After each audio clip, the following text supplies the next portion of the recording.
I have a position of profound privilege, and I use that in this moment to actually talk instead of fucking immediately, doing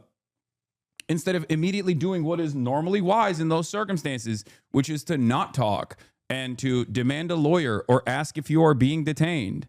Covered my ICE detention, but my favorite title actually came from New York Post, the dish rag. The dish rag of all dish rags, okay? New York Post, that every time I get like any sort of positive coverage will immediately write articles about how I'm a terrorist that needs to be killed or whatever. They got on and they hit one of the funniest bars on this, and I can't even deny it, okay? Liberal loudmouth streamer Hasan Piker claims he was detained by U.S. immigration officials.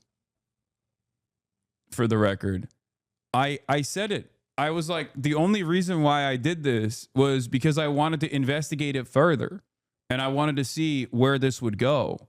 There was a red line for me, which was like if they wanted to engage in some sort of unlawful search and seizure of my property. But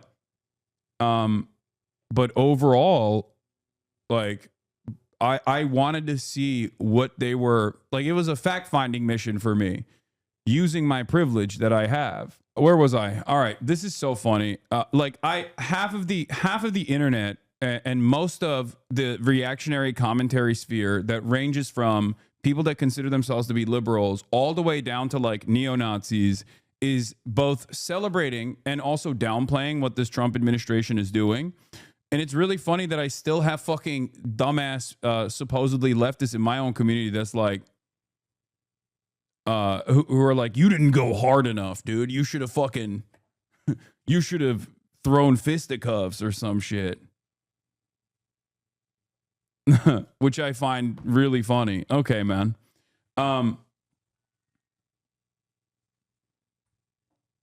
You shouldn't travel because they will grass you up, May. What does that mean?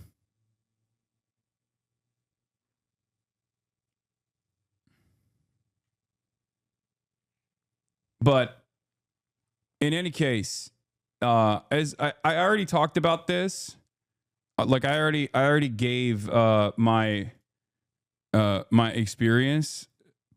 I already explained my experience in great detail, and I see your side too. You're being canary, but a lot of effort goes into advising leftists how to avoid exposure. And since you're a role model for a lot of folks, it can be read as undermining those efforts. I think don't take it personally. Just validate the impulse. Your reasons are singular. Everyone else should follow the guidance. An activist law community. I'm gonna lose my fucking mind, dude. You're wanting me to address things that I already said. I already said all of those things. Okay, watch the fucking video instead of coming in here and chirping at me. Oh my God, what the fuck is happening? I already addressed all of this. I said I have a position of profound privilege, and I use that in this moment to actually talk instead of fucking immediately doing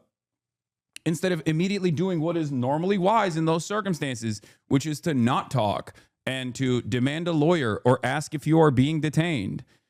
I don't understand why my own fucking community, who was probably in here listening to me explain the situation, is now behaving in this way. What the fuck is going on? I mean, actually, what the fuck's going on? What is happening? What is happening? Yes, the other mics were on. I just turned them off. Thank you, chatter. How you get detained and people are trying to cancel you for it? Because this is part of the reason why I say nobody grifts to the fucking left, okay? This is why I say nobody grifts to the left, because the left broadly are incredibly annoying people. They are incredibly annoying people that constantly want to talk about how radical they are or constantly showcase how they would do things differently in that situation. There's never any charity to other fucking leftist figures in general. And there is so much ideological diversity that that people they operate on this like almost puritanical basis with their representation of their own ideology. And that's it. It's really fucking annoying. Leftists are unbearable and incredibly annoying, and personally despise solidarity. And it's something that I actively try to work against, but it is what it is.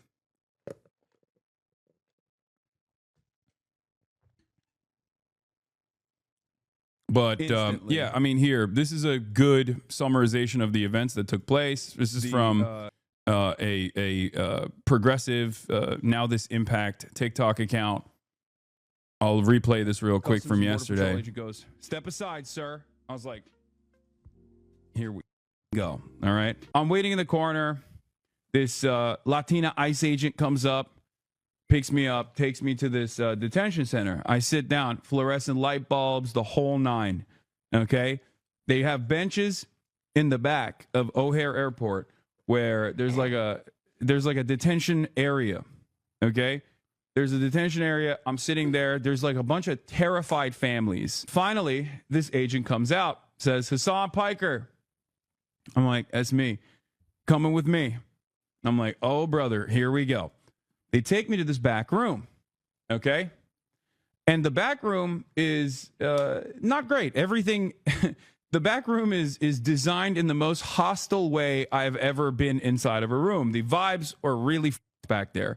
Everything is fluorescent light bulb. It's very obvious that they knew exactly who the I was. It's not leftist, it's the internet. Every internet subculture operates like that. Conflict draws in viewers and drives revenue. That's why the internet is filled with contentious assholes. I think so. Was. He kept saying, "Oh, well, since you mentioned that, what do you do as a job?" And I was like, "I'm a Twitch streamer." And he's like, "Well, since you mentioned that, you were a Twitch streamer, what kind of things do you stream about?"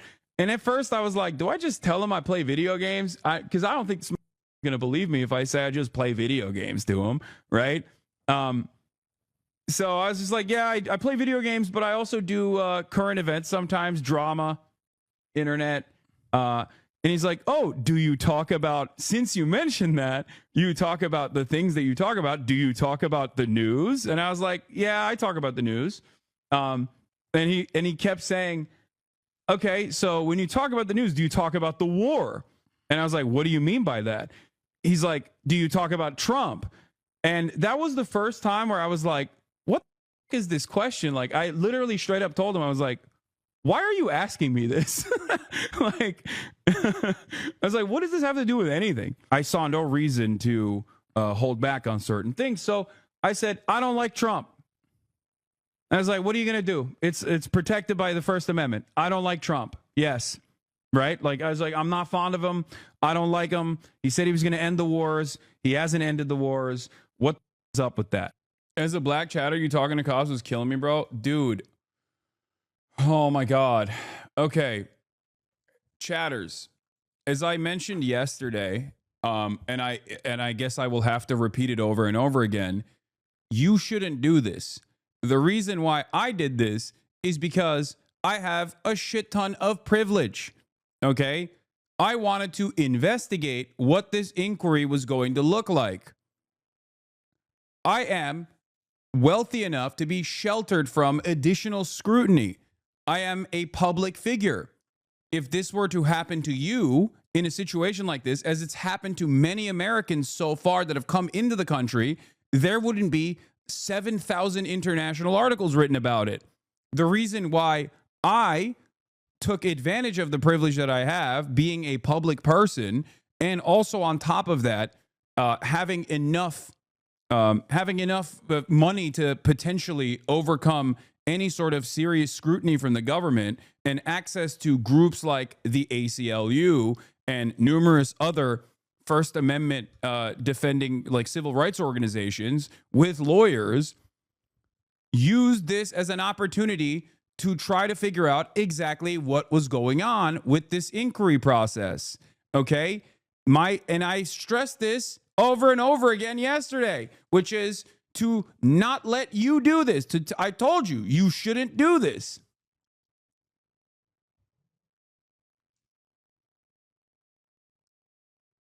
This is it. I have immense privilege, which is why I had the opportunity, in my mind, I made this calculation to actually entertain this back and forth to see what was going on in their line of inquiry, instead of immediately trying to lawyer up in this otherwise the secondary hold or detention that they engaged in. Did you see Lolo's TikTok about you?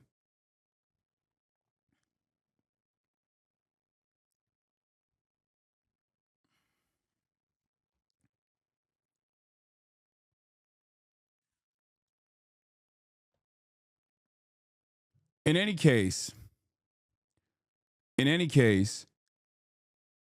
from the way you described him, this Iraqi agent seemed begrudgingly to be interviewing you on the Twitch drama stuff. He wasn't really invested. I'm sure those white men CBP agents might have even known who you were. If you got them, it would have been 1,000%. Yeah, I mean, I can only speculate. Okay. And I don't know why people can't comprehend this, especially because I mentioned it. I stressed the importance of this over and over again. And I think people are still looking for any opportunity. People are still looking for any opportunity to be like, I would have done things differently, or you're being a bad example or whatever.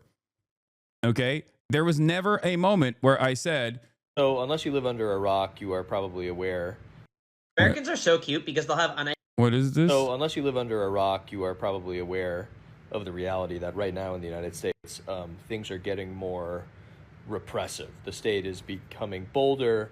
People are being taken off the street. You know, not just undocumented people anymore, which was already bad enough, but people with green cards, et cetera, and so forth. And what's been happening more recently is even people who were born in the United States with a passport are coming into the U.S. from vacation or travel, and they are being stopped, sometimes randomly, sometimes not randomly, and being questioned about their political affiliations, political leanings, things of that nature. So yesterday, I got a text message from my friend, Hasan Piker, who, if you know who he is a very prominent left-wing voice. He's one of the largest streamers on Twitch and certainly the largest left-wing streamer. And he was stopped coming in from France. He was coming into Chicago, and they stopped him for a period of time and questioned him, and ultimately he was fine. But he texted me as he was basically being pulled aside to let me know that that was happening, because I am his lawyer friend. And we did have a conversation after this about maybe in the future some things that will be done differently. But this should worry all of us a lot, because Hasan Piker is a very prominent left-wing voice. He is well known. He has a large following on the internet, and he is a rich person. So he's a person with reach and influence. And even though he was only briefly stopped for a period of time when he was coming back in the United States, the fact was they flagged him. They were specifically... No, Lolo didn't scold me. He did not. I explained to him exactly why I did what I did as well in that conversation. Like, I literally told him, just as I told you, what the purpose of it was. Looking for him and asking him specific questions about his activities as a political actor in the United States. They're asking him about political opinions. You have no idea how what you said could be used against you later. It's not about your example, but they're making you into an example. They're clearly looking for a reason to somehow charge you with material support for terrorism. I know, but you do realize that the things that I said in that room are, one, still protected speech, and two, there's nothing I can do if the fucking federal government wants to make an example out of me, you dumb fuck. What is wrong with you? I know. That's kind of the main point of contention here, don't you think? What the fuck are you saying? Yes, I know that already. You think I don't know that? You think I haven't talked to literal fucking journalists and also organizations so far since this conversation took place? I like that. I like that chatters in here are like, dude, you shouldn't have done that. It's like, even if I did, and they use what I said in that interview against me, that's still a precedent-setting court case. You understand? I'm taking that risk knowing full well what the risks associated with it are. And I'm also telling you not to do that. But I also will not be intimidated. Like that was my point. I like that because of the parasocial nature of Twitch streaming, you could have a fucking fascist government unironically apprehend and detain political dissidents and chatters in the chat will still be like, well, you know, you should have conducted yourself better. Like, shut up. I know what I'm doing.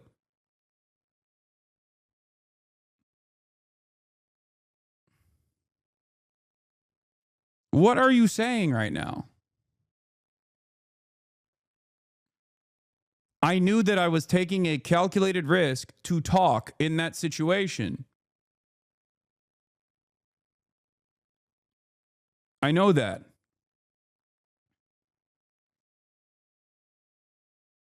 God damn. This was partially the reason why. I made this calculated decision, because I wanted to see what their inquiries were going to look like. I had heard from TikTok stories of American citizens getting apprehended at the border, getting detained at the border. Okay. And I had a different red line than some other people do. My red line was unlawful search and seizure. But up until that point, I was going to entertain the inquiry so that I could engage in some sort of fact-finding mission. And I actually got TikTok as your source of news. No, you fucking moron. I'm the source of news in this situation. That's what I'm saying. I had heard firsthand accounts from people, not just on TikTok, but immigration attorneys being apprehended at the border, for example, on NBC and numerous other news outlets that had verified reports. So when this situation came, when I was in the similar situation, I was the one who was like, okay, I'm going to see what this is about. Anyway, let's continue. He said in the past, his Twitch ban, some things that were frankly ridiculous, and other things that maybe weren't ridiculous but are scary for an administration to be looking for in terms of what your political beliefs are. Your political beliefs shouldn't matter in terms of you being a United States citizen and you making transit in and out of the United States. Coming from France, mind you, like not coming from somewhere where there's things are unstable on the ground or there are actors that the United States considers to be dangerous. Just like coming from a trip to France. How can you trust things that happen to you? Are an anecdotal experience unreliable? Yes. So, yeah, I've said this before. You need to be aware. Like, this is the reality right now. The Trump administration is floating the idea and talking, like Stephen Miller is talking about, they want to suspend habeas corpus. Habeas is the ability to challenge a wrongful arrest, you know, so basically the police can't arbitrarily arrest you and not tell you why you're being held or hold you indefinitely. It's a critical function of due process, which is what every American is guaranteed, but also everybody who is on American soil by the Constitution. Now, the issue here is that the only place where you technically don't have this, or it's technically an illegal gray area, and I think like immigrant rights attorneys will also tell you this, or at least as far as everything that I read, they also will literally tell you that it's like kind of a gray area, is the fucking border. Okay? That's it.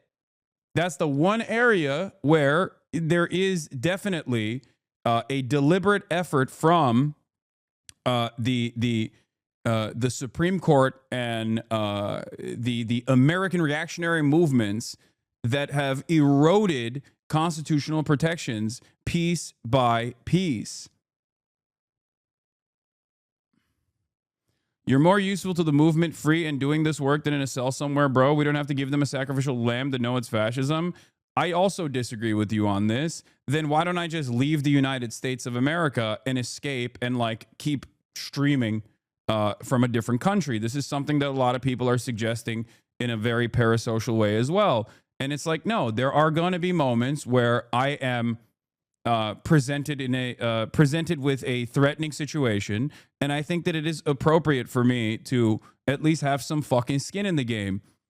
It's all right, especially because I do have a lot of privilege. That's it.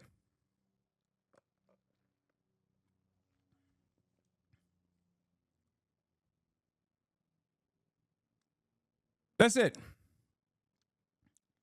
And yes, I will continue to travel internationally, and I will continue to talk about these things, and I'll continue to report on things that happen to me as well. As I've said over and over again, I am not a journalist. I'm a political commentator. I'm not an activist. I'm a political commentator. I'm an entertainer. But there are unique moments in my career where I do engage in some journalism, where I make some news, right? And my personal experience in that regard played a role here. That's established law, and that has been established law. We know that this administration doesn't care about any of that stuff and doesn't care about what the law is in actuality.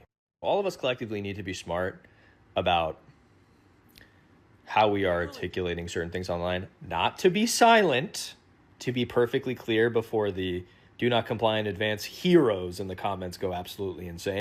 And really, wow, you are such heroes down there. I'm saying let's maybe try not to get black bagged and thrown in federal prison, because actually you're not helpful to anybody if you're there. Okay. It's important to remember that posting is not activism, right? So you have to be smart about what you're doing, how you're doing it. And you have to protect yourself and your communities. You also need to put pressure on your elected officials to actually stand up about these things. Are most electeds not really doing much about it? Things are really bad, but I also think Trump's approval rating is incredibly low. And there are a lot of judges that are pushing back in terms of any of the enforcement things that this administration is trying to do. And we collectively need to pay attention and show up when the law is broken, when people are detained, etc. We need to keep each other and our communities safe, because we're the only ones who are going to do it. And you need to be smart and not put stupid things in writing, honestly. Doesn't mean you can't express your political opinion. You should be expressing your political opinion. I just wrote a piece. I've written pieces about Luigi Mangione. I've written pieces about not feeling bad for police officers that got killed. You can still express yourself. You just need to be smart about the way you do that. So,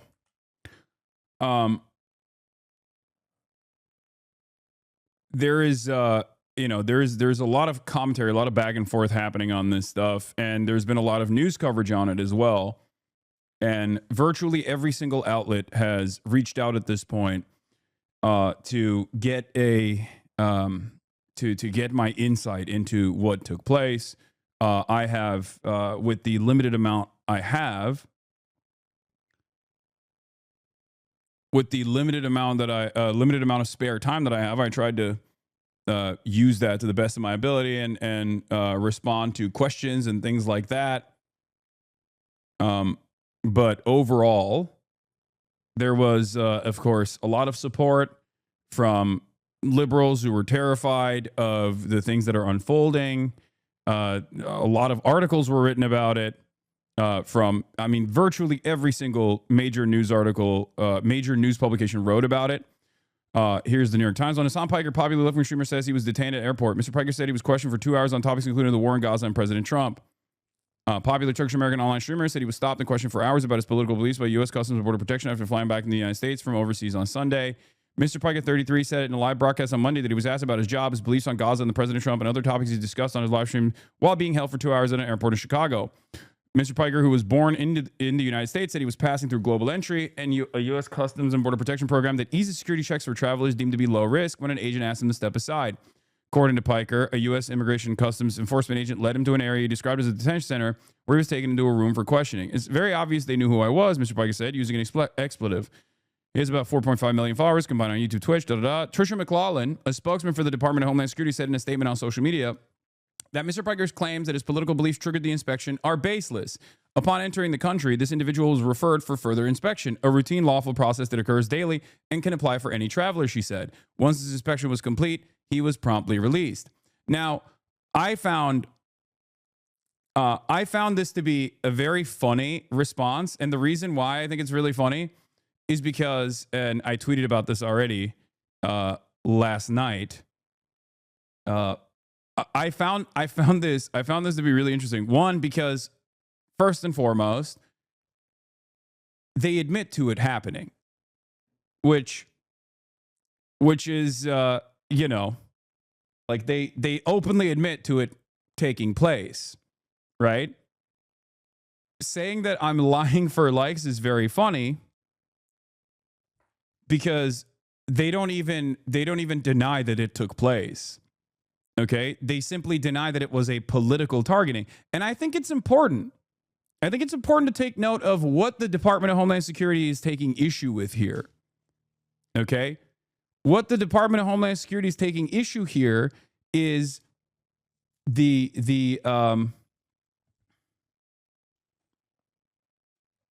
what the Department of Homeland Security is taking issue with here is political beliefs being triggered for the inspection. Now, I think that's important to take note of because it shows you what the admin is worried about, okay? Because if they were not worried about anything, they would have just been like, yeah, he's a fucking, he is a figure of notoriety that we pulled a red flag on. Because they openly admit that the detention happened. They openly admit that the investigation took place, right? But they're worried about the backlash that they might receive given that this is perceived as a political targeting. Okay?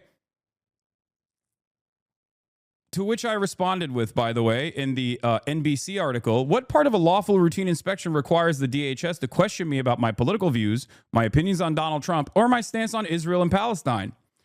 The agent was cordial, but the experience, along with reports of other Americans facing similar questioning, seems intended to create a chilling effect on speech. As a taxpayer, I believe CBP agents should be focusing on actual threats like preventing agricultural risks or combating trafficking, not interrogating people about their political beliefs.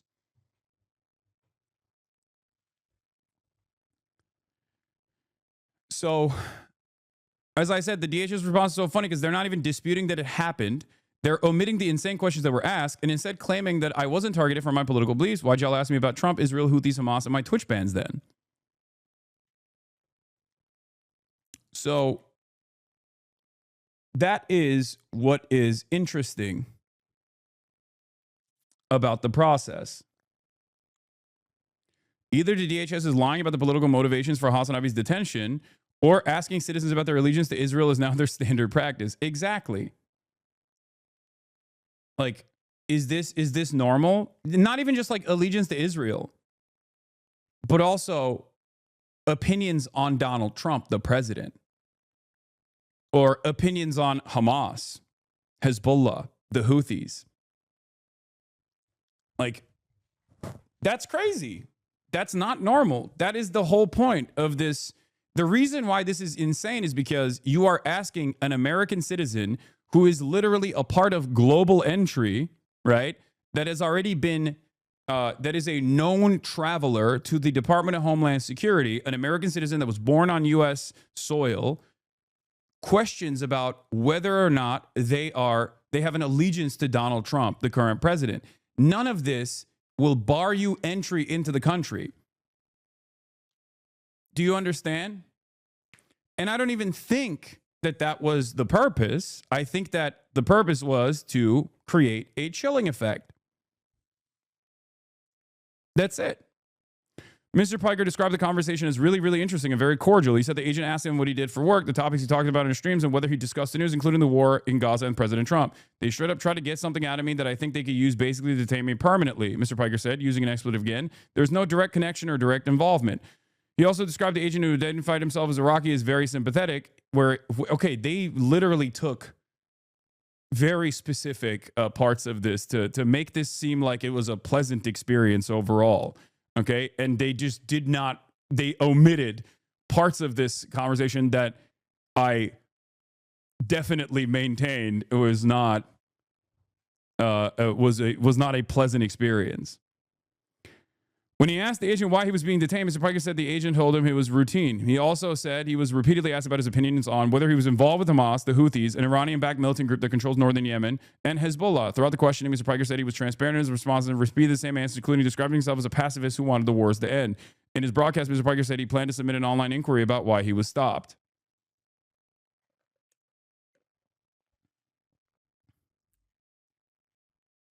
That's why I told you don't say cordial. That makes it sound like Roz Baraka shit. Yeah, but it's the truth.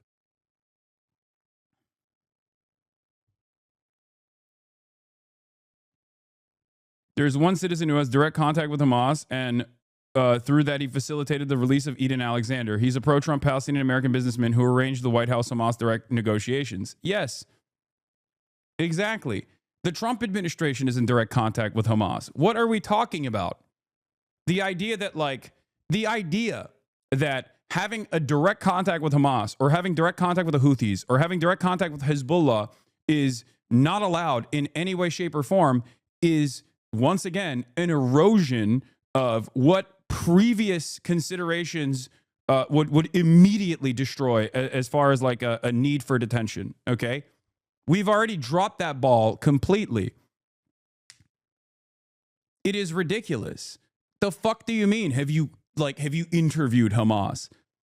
I haven't, but I would like to in the future. What are you going to do? Fucking arrest me? What are you, crazy? That's insane. Like, that is actually insane, especially because as I mentioned this, like, Jeremy Scahill's interviews with the Ansar Allah movement played a formative role in the Trump administration coming to the table in Oman to cut a ceasefire arrangement with the Houthis. Okay? Direct contact with membership, with direct contact with like the Politburo of Hamas is an essential part of the Eden Alexander release that took place.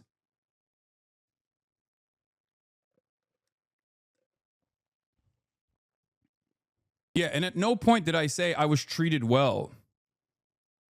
Okay, I said the agent was cordial, but the experience overall was designed to create a chilling effect on speech. You were giving them time to make shit up through whatever reason they detained you with.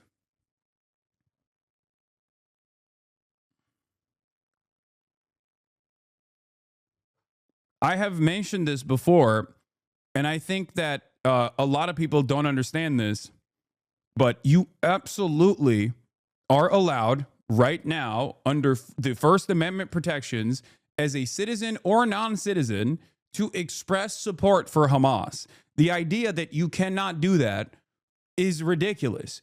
You, in the United States of America, as long as you are on U.S. soil, are protected by the First Amendment. The idea that you cannot do that is new. That's new shit, okay? That is new shit.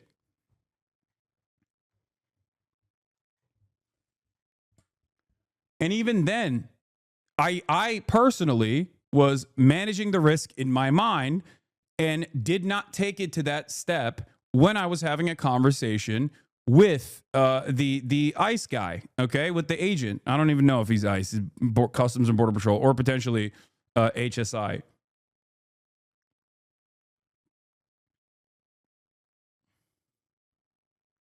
Like, a lot of people online just simply don't understand what the First Amendment looks like and what it's supposed to be used for. It's this. This is what it's supposed to be used for. It's a restriction on the government, okay? It's not a restriction on you. The First Amendment is not about private corporations refusing to ban you because you said slurs. It's this. This is literally what it's there for. This is the exact reason for why it exists, okay? It is not a restriction on the citizens. It is a restriction on the government from engaging in displays of power against the citizens. Even if our speech is about the support of designated terror groups and represent national security risks, this person responds to. He says, merely expressing support for a terrorist group is still protected speech. So yes, of course. You can say what you want in a free speech society. However, you are not free from the consequences when free speech threatens the basic rules of society. You certainly are free from government-imposed consequences, actually. That's the whole basis. You can't say you're not protected from the consequences. They're not doing a fucking cancellation Twitter post, dumbass. They're fucking trying to cancel your freedom. It is literally the basis for the First Amendment. And it's so crazy because these guys are so So stupid. What does that mean? The First Amendment prohibits the government from punishing or retaliating against constitutionally protected speech it doesn't like. If the government is imposing adverse consequences because of protected speech, that is unconstitutional. Okay, sir. Someone comes in front of your house and exercises free speech right to say, I will burn your house. You're good? No problem. No, sir, you are not. I love that this guy is literally trying to debate a fucking constitutional law, a person who specializes in First Amendment litigation, okay?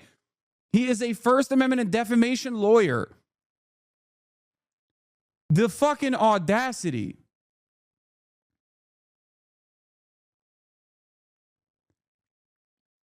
No, sir, you are not. No, why? Because that speech may have devastating consequences. So when a dude repeatedly and publicly states he supports a group calling for the death of America, there are consequences. If you cannot understand this, then you chose the wrong job. Except true threats are not protected speech. Saying I support Hamas is not a true threat. It is protected speech. So no, the government can't punish it, even if you think it has devastating consequences. Thanks for playing how to have no idea what you're talking about. If I were you, I might consider that someone whose job this is might know more about it than you. But then I'm not a moron.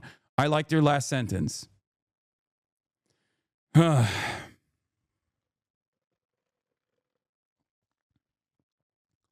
You are correct in that this is not a crime. However, said type of speech will likely warrant an investigation and questioning. Speech is used as a probable cause or an escalating factor for a motive in crime. Example, if you beat someone up at the bar, this is battery and assault. If you beat someone up at the bar while yelling racial slurs at him, the rhyme is elevated to a hate crime. Your words are used as evidence to understand the motive. Hasan publicly supports terrorists. They may just be words, but those words beg the question. Is he sending them money? A crime. Is he helping them organize? A crime. That's not what question begging is. If you beat someone up, you already have committed a crime. What are you even trying to say? Cops can't just detain anyone they want because they said words of general support for someone else who committed a crime.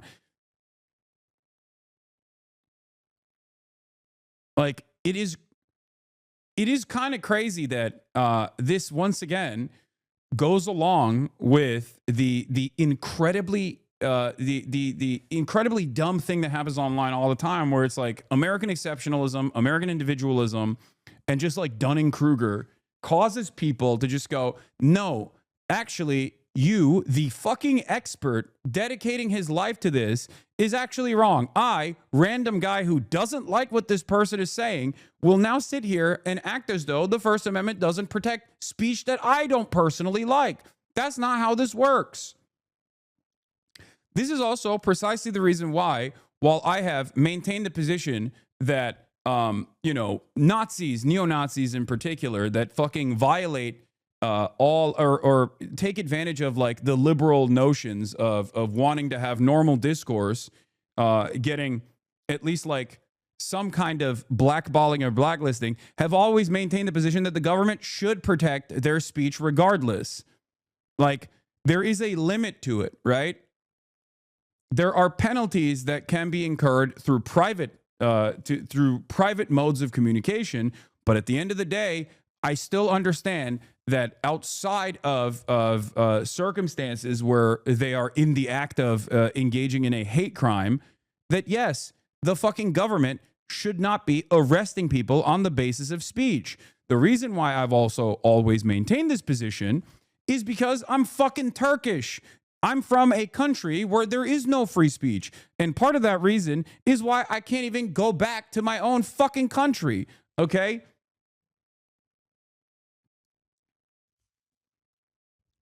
This is the point.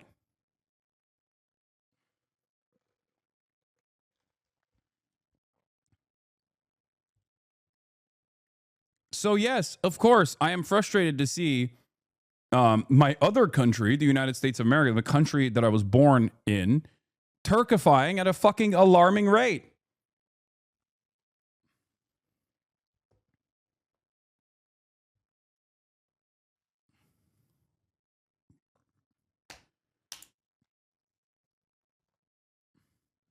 You were born in the U.S.? Yes. This conversation was even better.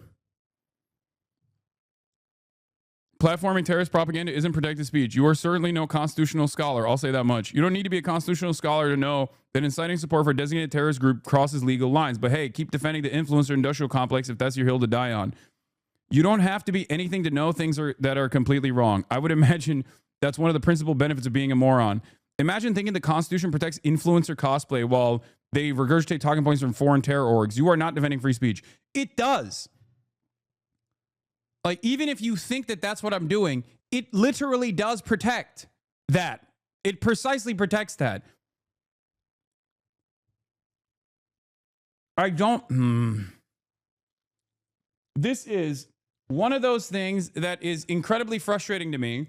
And it's kind of funny seeing others who are now having to deal with what I have to deal with on a fucking daily basis.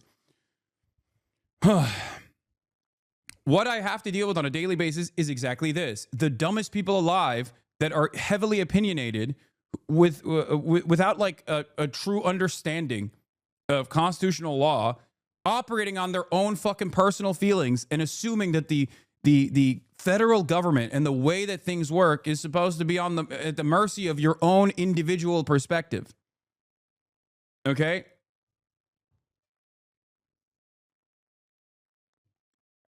And the reason why I'm talking about this is because every single dumb fuck First Amendment defender, every single dumb fuck free speech guy on the YouTuber orbit has basically unified in taking exactly the same positions that you're hearing with these fucking blue check marks going after a fucking First Amendment lawyer. Imagine thinking the Constitution protects influencer cosplay. No, imagination necessary. That's exactly what it does. Curious that you say the words regurgitating talking points and then you're not defending speech. What exactly do you think speech is? Speech ends where material support for terrorism begins. The Constitution isn't a suicide pact, no matter how badly TikTok lawyers want it to be. You spelled speech wrong, by the way. You're using words you read on the internet, but you don't understand again. If I'm misusing terms, you should be able to explain why without using sarcasm and smug filter. But you haven't, because deep down, even you know there's a line between opinion and laundering narratives for designated terror groups. You just don't care where it is. Why would I do that? You're immovably convinced that you're right without the slightest clue of what you're talking about. I'm not wasting my time on that. I'd rather do something fun like this. So instead of explaining your position like a lawyer, you're lobbing playground insults and dodging substance. If you want me to act like a lawyer for you, there's a fee arrangement that comes with it. This is an office, not a courtroom. This is the internet. If you hadn't come in hot, then consistently insisted you were correct, maybe I'd feel it was worth my time. You're bad. Guys who think free speech is when their friends get canceled for fucking saying slurs fundamentally do not understand. Okay? Yeah, the Supreme Court of the United States has literally ruled that actual terror organizations like the American Nazi Party is protected under the First Amendment. It is fucking ridiculous. Okay? This is one of the unique things about the United States of America and how expansive its First Amendment protections look like, as opposed to other liberal democracies around the world. Okay?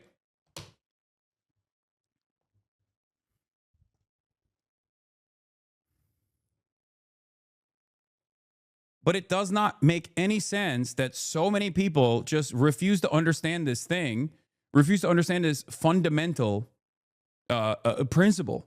They refuse to understand the supposedly the most important fucking part of the Constitution.